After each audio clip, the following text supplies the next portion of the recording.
요나서 4장 10절에서부터 11절까지입니다. 요나서에 나타난 하나님. 오늘은 요나서 강해 설교의 마지막 시간입니다.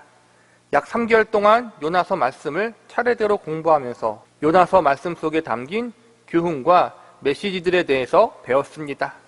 요나서 1장부터 4장까지를 읽어보면 하나님과 요나 사이에서 일어난 사건들을 기록한 한 편의 이야기 같습니다. 다른 소선지서들을 보면 보통 하나님이 선지자들에게 말씀하신 예언의 말씀들만 기록해 놓은 것이 대부분인데, 요나서만큼은 특별하게 하나님과 요나 사이에서 일어난 사건들을 중심으로 내용이 진행되고 있습니다.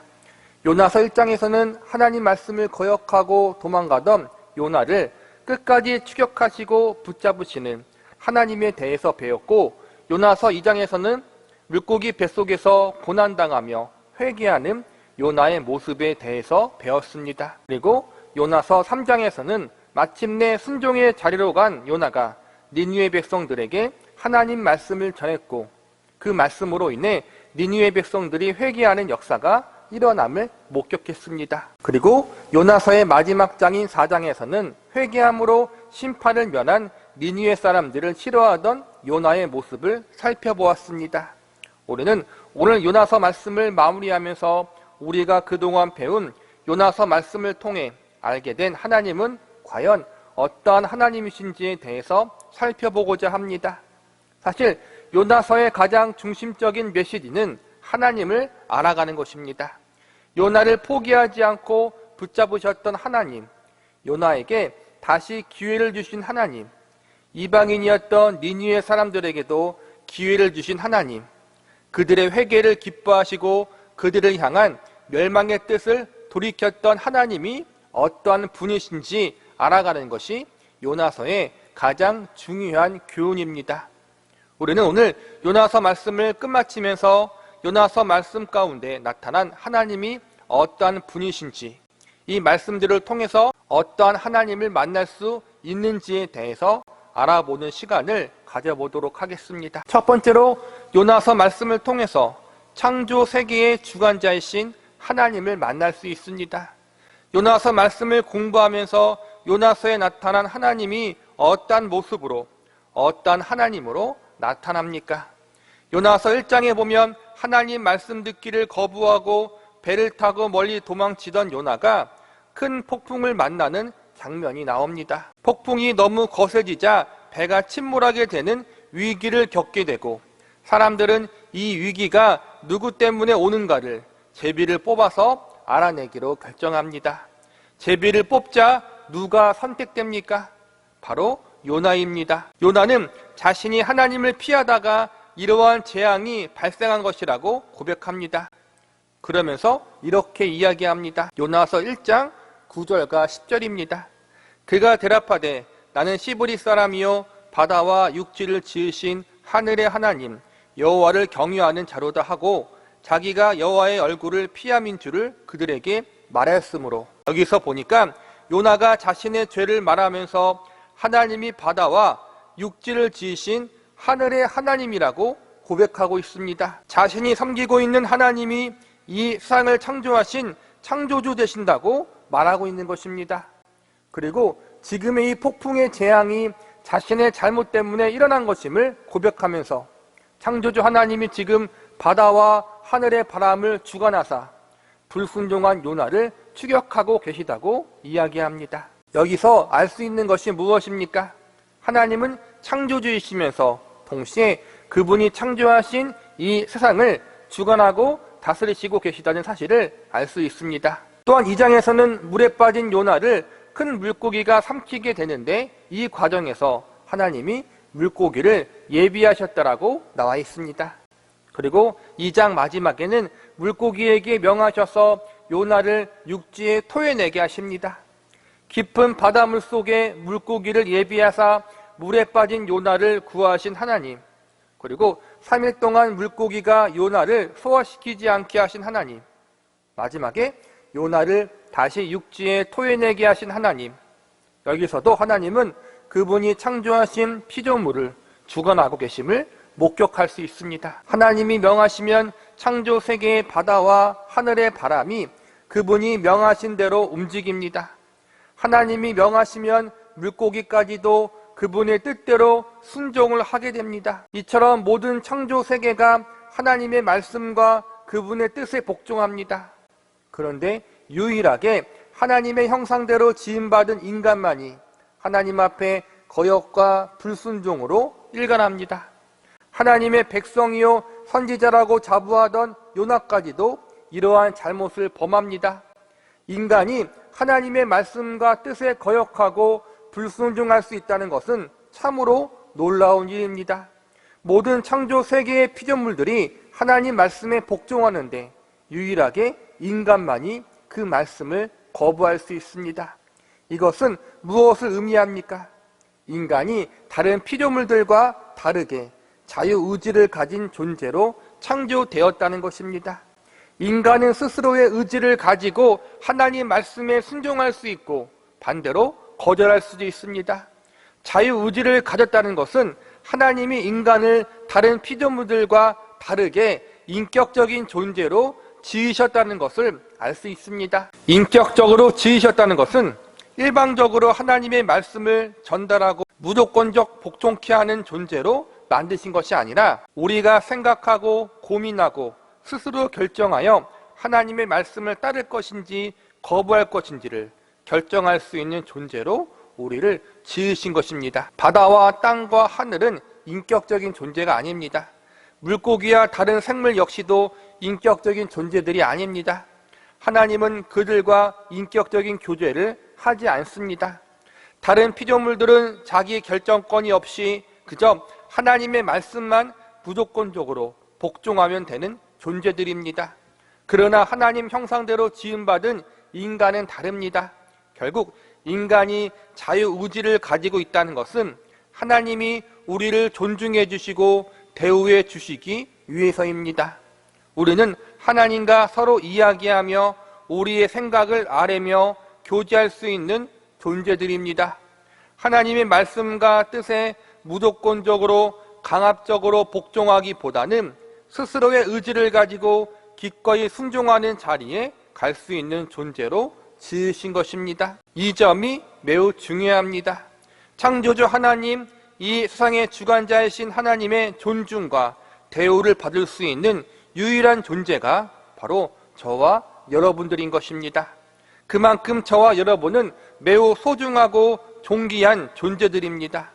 우리를 이렇게 대우해 주시고 존중해 주신 하나님 앞에 우리가 어떻게 반응해야겠습니까? 이 하나님 앞에 우리의 마음을 드리고 삶을 드리고 그분의 말씀과 뜻에 기꺼이 기쁨으로 반응할 수 있는 저와 여러분이 되시기를 바랍니다. 두 번째로 요나서 말씀을 통해서 인간의 역사와 운명의 주관자이신 하나님을 만날 수 있습니다.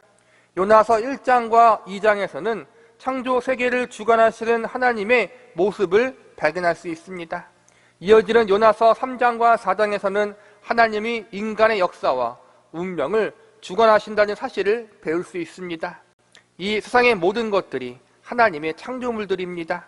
하나님이 이 세상을 창조하셨고 인간들도 이에 포함됩니다. 그래서 하나님은 자연 세계만 다스리시는 분이 아니라 인간의 역사와 운명 역시도 동일하게 다스리시고 주관하고 계십니다. 요나라는 개인의 운명만 주관하지 않으시고 하나님은 니느웨라는 성읍의 운명도 주관하고 계셨습니다. 니느웨는 아수르 제국의 수도입니다. 아수르 제국은 그 당시 세계 최강국이었습니다. 세계 최강국의 수도를 멸하신다는 것은 수도가 속한 아수르 제국도 하나님이 심판하신다는 의미가 들어 있습니다. 이 말씀은 하나님이 자연세계만 다스리시는 분이 아니라 인간의 역사를 주장하고 다스리신다는 사실을 우리에게 보여주십니다. 하나님이 타락하고 부패한 한 민족과 사회를 심판하실 때 자주 사용하시는 방법은 다른 나라를 심판의 도구로 사용하시는 경우입니다. 북이스라엘 왕국이 타락할 때 하나님은 아수르 제국을 심판의 도구로 사용하셨고 남유다 왕국이 타락할 때에는 바벨론 제국을 심판의 도구로 사용하셨습니다. 그리고 다시 아수르 제국은 바벨론 제국을 통해서 심판받았고 바벨론 제국은 페르시아 제국을 통해서, 페르시아 제국은 다시 로마 제국을 통해서 심판을 받았습니다. 하나님이 다른 나라와 민족을 통하여 부패하고 타락한 세력들을 심판하셨다는 것은 하나님이 인간의 역사를 주장하고 계시고 하나님의 섭리와 주권 가운데 나라들의 운명이 달려있다는 사실을 보여주시는 것입니다. 인간은 인간의 주도로 역사가 진행되는 것 같지만 결국 하나님의 손에 의해서 역사가 움직여지고 있다는 사실을 성경은 우리에게 알려줍니다. 하나님 백성들의 삶과 운명도 마찬가지입니다. 우리의 운명이 우리의 손에 달려있지 않고 하나님의 손에 달려있다는 사실을 믿으십니까? 인간의 역사를 섭리하시고 주장하시는 그 하나님이 우리가 믿고 섬기는 하나님이십니다. 우리는 그분의 백성이요 자녀들입니다. 하나님은 역사 가운데 타락하고 부패한 민족과 나라들을 반드시 심판하셨습니다. 하나님의 정의와 공의를 역사 가운데 행하셨습니다. 그런데 하나님은 하나님 백성들에게 있어서만큼은 정의와 공의뿐만 아니라 사랑 가운데 역사하셨습니다. 때로는 죄를 짓고 하나님께 거역하는 인생을 살았지만 그들을 향한 하나님의 계획은, 뜻은 언제나 사랑이었습니다. 잘못된 것을 사랑의 매로 때려서 고칠지언정 결코 버리거나 포기하지 않으셨습니다. 여기에 우리의 소망이 있습니다. 비록 우리의 연약함과 죄성으로 인해 하나님 앞에 범죄할 때도 있고 하나님의 말씀을 거절할 때도 있지만 하나님은 그러한 우리를 끝까지 법대로만 하지 않으시고 언제나 사랑을 근거로 대하여 주셨습니다. 하나님은 그분의 지극히 큰 사랑과 관심으로 택하신 주의 백성들을 붙잡고 있습니다. 우리의 연약하고 부족한 모습, 자주 넘어지고 실패하는 우리의 그 모습에 우리의 운명이 달려있지 않고 창조주 하나님, 전능하신 하나님께 우리의 운명이 붙잡혀 있다는 사실에 감사하시기 바랍니다. 그 하나님은 우리를 하나님 보시기에 가장 선한 길로, 우리가 유익게 되는 길로 인도하여 주시고 계십니다. 요나의 실패와 넘어짐까지도 합력하여 선을 이루게 하신 하나님, 그 하나님이 저와 여러분의 모든 것들을 전능하신 그분의 손길로 주관하사 우리를 유익케 하시고 깨닫게 하시고 겸손케 만드는 일로 바꾸어 주실 것입니다. 이 사실을 믿으면서 우리의 생사 화복과 우리의 운명을 붙잡고 계시고 책임져 주시는 하나님 앞에 감사와 찬양을 올려드릴 수 있는 저와 여러분이 되시기를 바랍니다. 마지막으로 요나서 말씀을 통해서 나의 구원자요 나의 주인 되신 하나님을 만날 수 있습니다. 창조 세계를 다스리시고 인간의 역사를 주장하시는 그 하나님은 나의 하나님이요 우리의 구주로 다가오십니다. 나와 상관이 없는 분이 아니라 나와 지극히 가까운 관계, 나와 뗄래야 뗄 수 없는 관계로 하나님이 다가오신다는 것입니다. 믿지 않는 사람들은 거대하고 웅장한 창조 세계를 보며 작고 작은 인간의 연약함을 배운다고 합니다. 하늘의 별을 보고 광활한 바다와 대지, 크고 높은 산을 보며 인간의 작음을 깨닫고 겸손해진다고 합니다. 우주와 자연세계를 볼 때마다 개미만도 못한 자신, 먼지보다 작은 자신의 모습을 발견한다고 합니다. 그러나 우리 믿는 기독교는 우리를 개미나 먼지라고 이야기하고 있지 않습니다.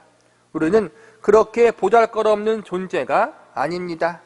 창조 세계의 그 어떠한 것들보다도 하나님의 특별한 사랑과 관심을 받는 존재가 우리들입니다.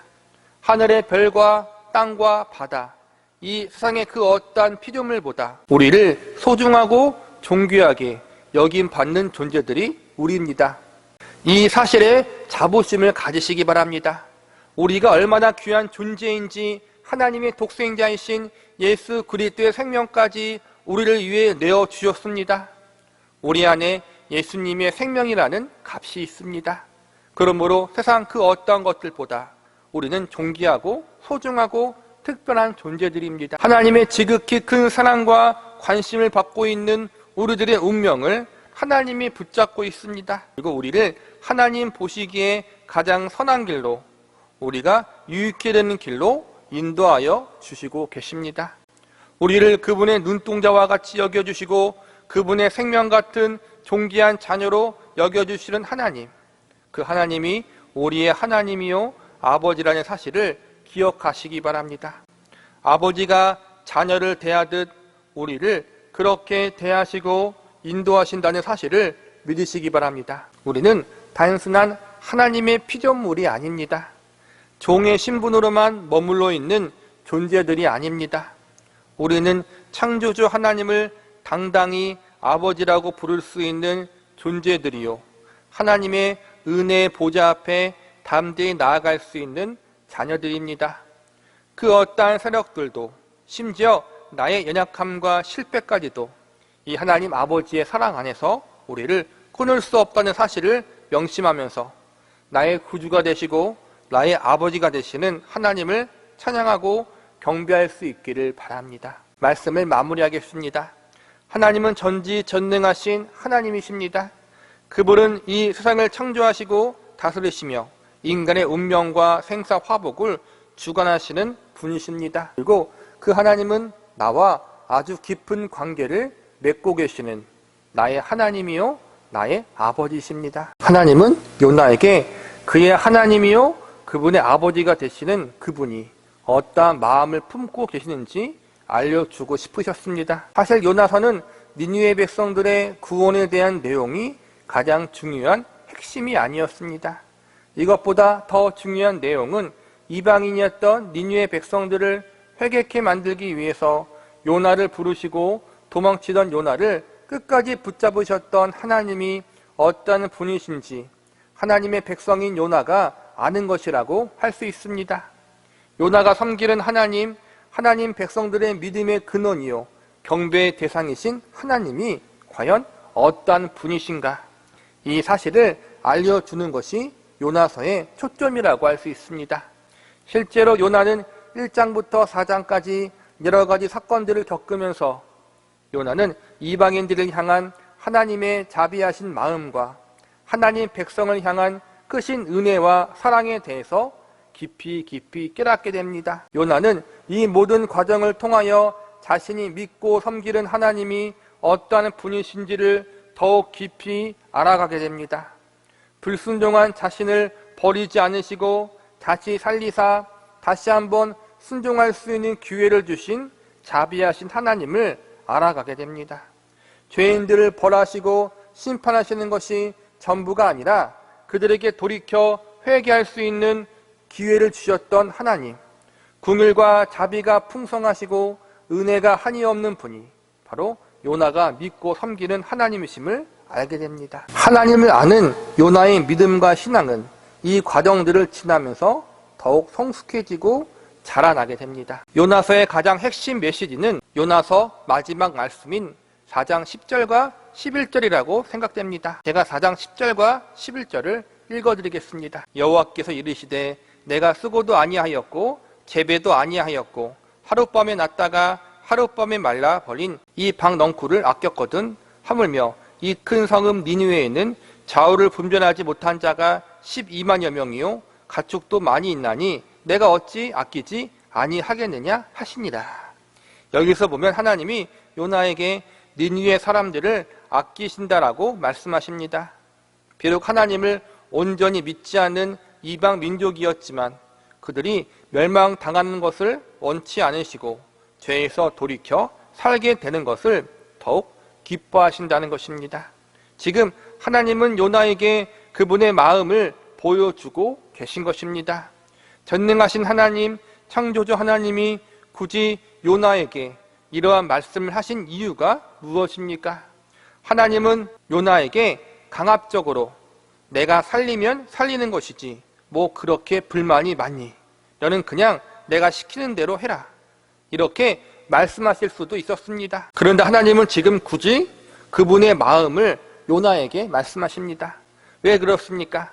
하나님의 마음이 이렇다는 것을 알려주심으로 요나를 이해시키고 설득시키기 위해서입니다. 하나님의 마음을 요나가 알므로 함께 그 마음에 동감하기를 하나님이 바라시고 계셨던 것입니다. 창조주 하나님, 만왕의 왕이신 하나님이 요나에게 그분의 마음을 좀 알아달라고 요구하십니다. 이것이 얼마나 놀랍고 대단한 일입니까?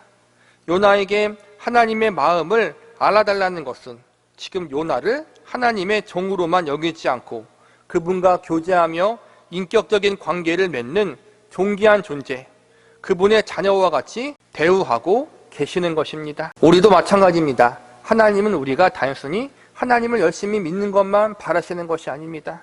성실과 진심을 가지고 하나님을 믿으라고 우리를 하나님의 자녀로 삼으신 것이 아닙니다. 열심도 필요하고 성실도 진실도 필요합니다. 그러나 열심과 성실과 진심은 다른 종교에도 있는 것들입니다. 사실 다른 종교를 보면 우리보다 더 열심과 진심을 다해 다른 신을 섬기는 것을 볼 수 있습니다. 하나님은 우리에게 이것들 이상의 것을 바라고 계십니다. 그것이 무엇입니까? 우리가 믿는 하나님의 마음을 깊이 알고 이해하는 성숙한 자녀로 자라나는 것입니다. 우리를 단순히 종이나 청지기로만 부르지 않았습니다. 물론 우리는 종이요 청지기입니다. 그러나 거기에만 머물면 안 된다는 것입니다. 하나님은 우리를 그분의 자녀로 부르셨습니다. 그분의 마음을 온전히 이해하고 알아가는 자녀가 되기를 하나님이 바라십니다. 우리를 하나님이 대우해 주시고 존중해 주시는 것입니다. 우리는 창조주 하나님의 존중을 받고 대우를 받는 존재들입니다. 그분과 인격적인 만남과 교제를 가질 수 있는 존재들입니다. 그분의 마음을 알아갈 수 있는 자녀들입니다. 이 사실을 요나서 말씀을 통해서 배우시기 바랍니다. 그리고 우리들의 인생을 통해서, 삶을 통해서 이 하나님을 더욱 깊이 만나고 알아갈 수 있는 은혜가 있기를 기도합니다.